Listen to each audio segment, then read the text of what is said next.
Yo,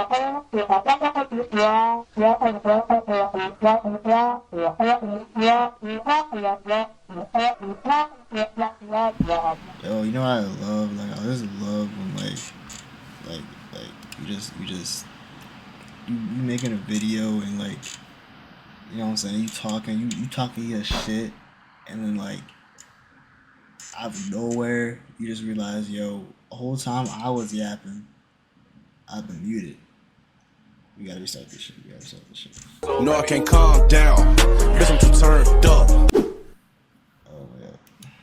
Science doesn't really know why you dream. We humans know more about solar systems light years away than we do about our nightly hallucinogenic bedtime stories. Sure, we know that you mostly dream during rapid eye movement, or REM sleep, and we know that REM sleep has a lot to do with forming memories, but why dream in all of this? What is the connection between forming memories and hyper-realistic hallucinations of picnicking with Tom Hiddleston?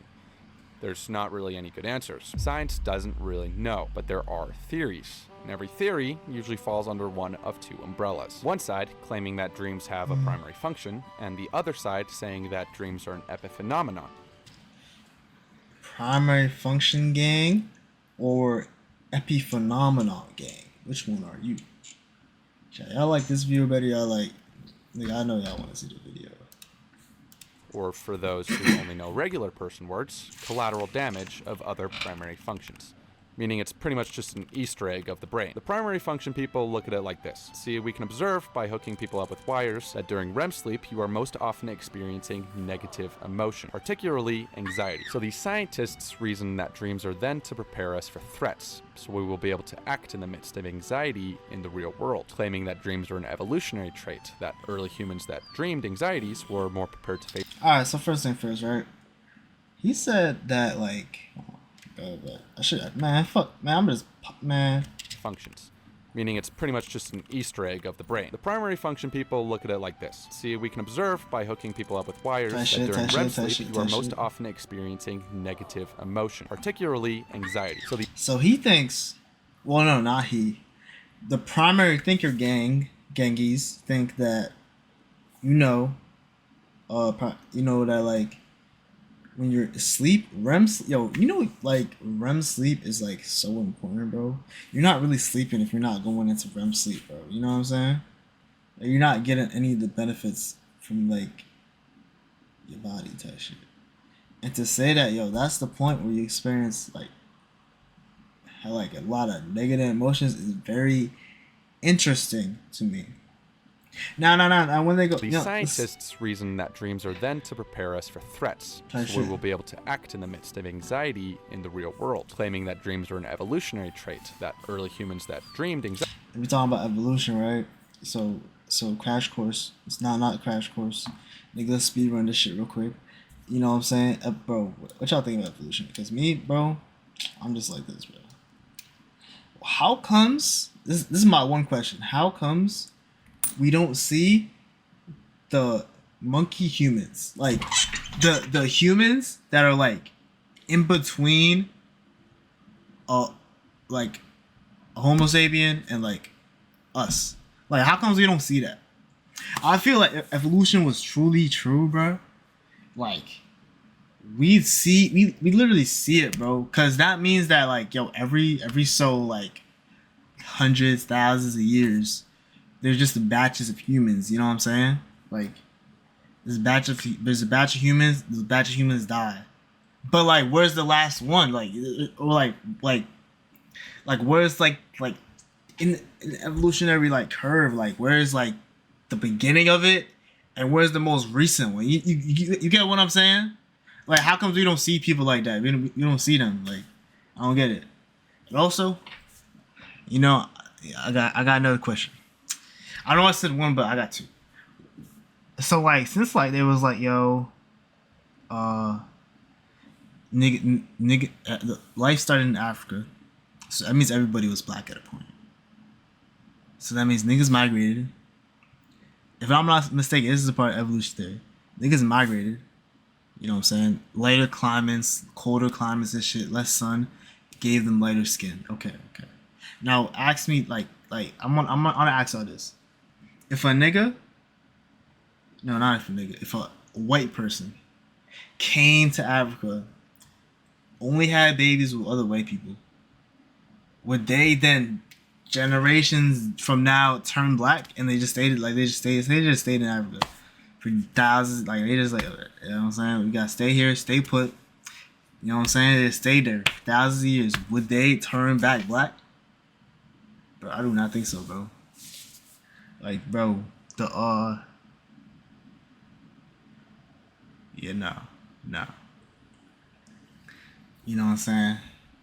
They're more likely to get sunburn and shit.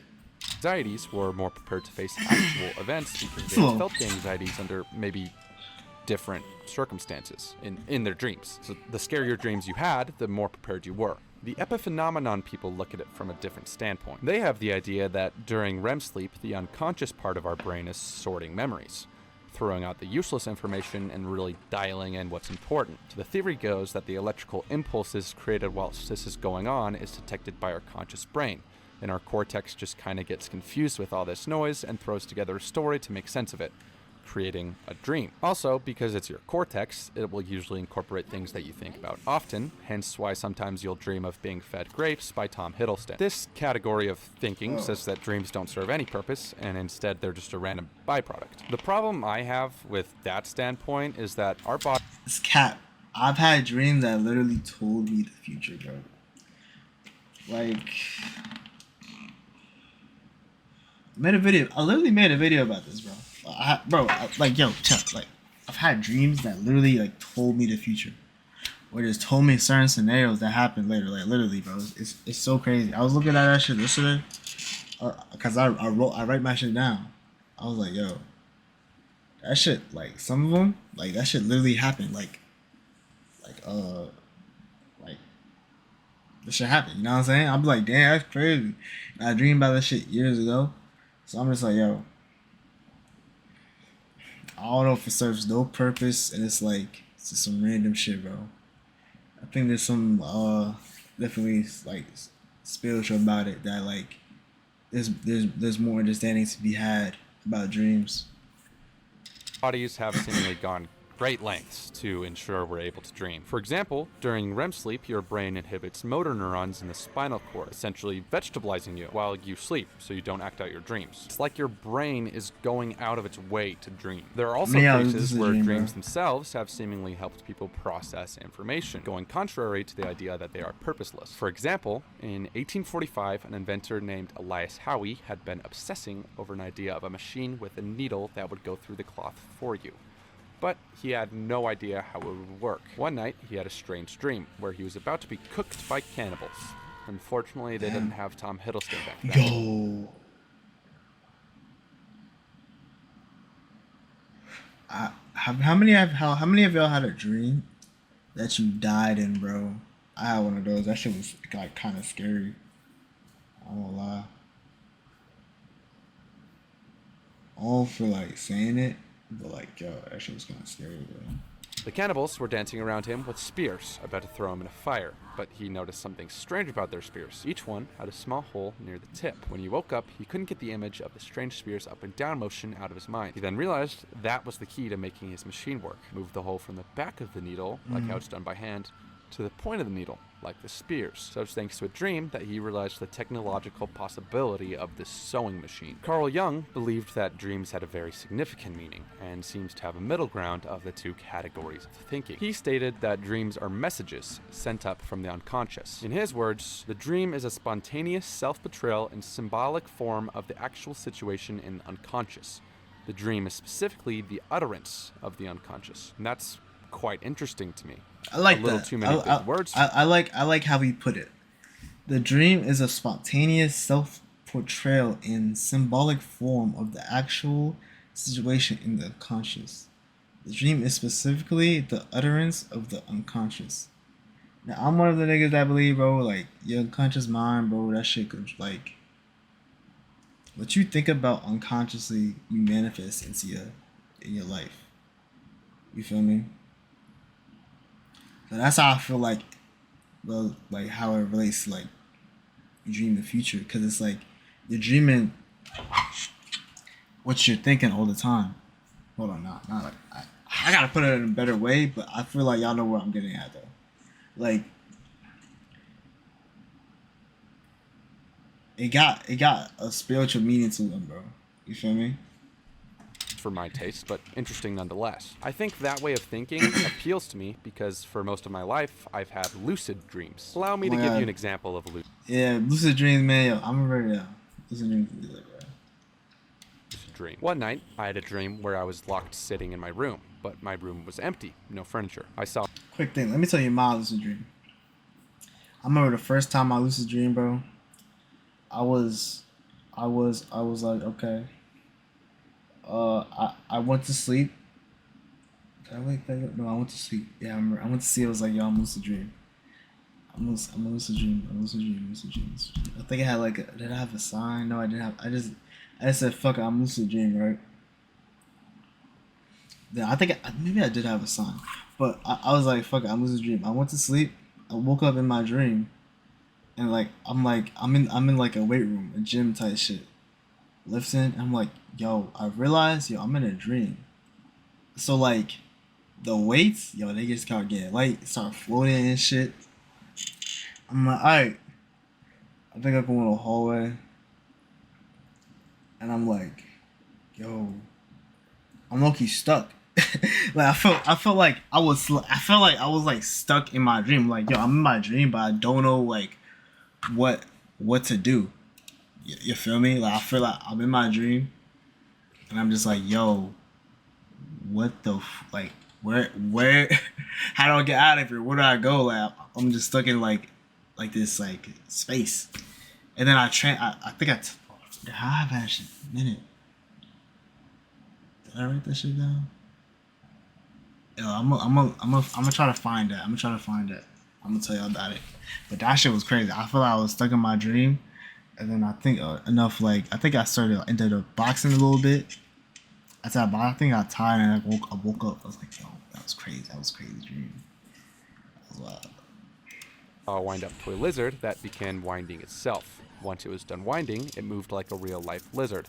Immediately after that, I thought to myself, yeah, this is a dream. So I got up, decided my door wasn't locked anymore, went to my driveway where a full dining room set from IKEA was set up, sat down and began having a philosophical discussion with Mr. Beast. Now, according to the epiphenomenon people, your conscious formulates dreams while your subconscious is hard at work. To me, this dismantles the epiphenomenon way of thinking and affirms Jung's beliefs, because when I ask my dream people troubling questions, I always get answers from a seemingly new perspective. I don't actively or consciously formulate a response to that question, so by definition, isn't that subconscious? But maybe we're just thinking about this wrong. The epiphenomenon people classify the subconscious as basically anything that's not your cortex, like your hippocampus and amygdala. But neither the hippocampus or amygdala could formulate a thought, like what I experience in a lucid dream. In fact, only one part of your brain can, the left hemisphere, or the right hemisphere, if you're a part of the outcast minority that is left-handers. Either way, your brain is split in half. If I were to ask you to solve 345 times 2 and explain your answer, that would almost entirely involve your left hemisphere. But if I were to ask you to imagine a sunset rowboat ride in the middle of the ocean, laying in the lap of Tom Hiddleston whilst watching the Minions movie, that's your right hemisphere. While we see activity in... Yo, why did I just feel that? Yo, what the fuck? Yo, I thought about the math problem. I literally felt like my brain was lighting up on my left side. Then he showed the image, and I literally felt my right brain was like, yo, that's so crazy. Chat, I know y'all felt that. Nah, that's crazy. Yo, what the hell? On both sides of the brain during REM sleep, there's one specific part that lights up, the right temporal lobe, or more inclusively for you left-hand weirdos, the non-dominant temporal lobe. This part of the cortex is involved in learning and remembering non-verbal information like visuospatial material, music, and the cinematography of that one Tom Hiddleston movie. Okay, so you are processing information during REM sleep then.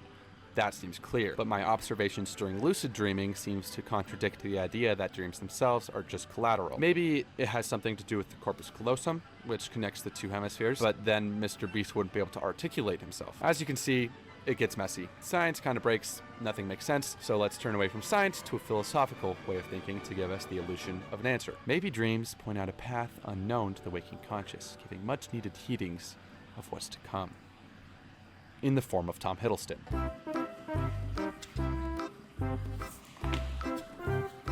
This is a good video, man. Wow. Remember niggas was just putting songs in these videos to get 10 minutes. But if I would have to give my philosophical quote on this topic, this kind of look gay. Yo, these like, yo, I think dreams, bro. I've been like, I can't say studying dreams, but like, I've thought about this a lot over the years, bro. I think dreams are like, I don't know if y'all care. If y'all at this part of the video, man, like, yo, like it, bro. Like it. Leave a comment. Cause, yo, I think dreams are like one of like the most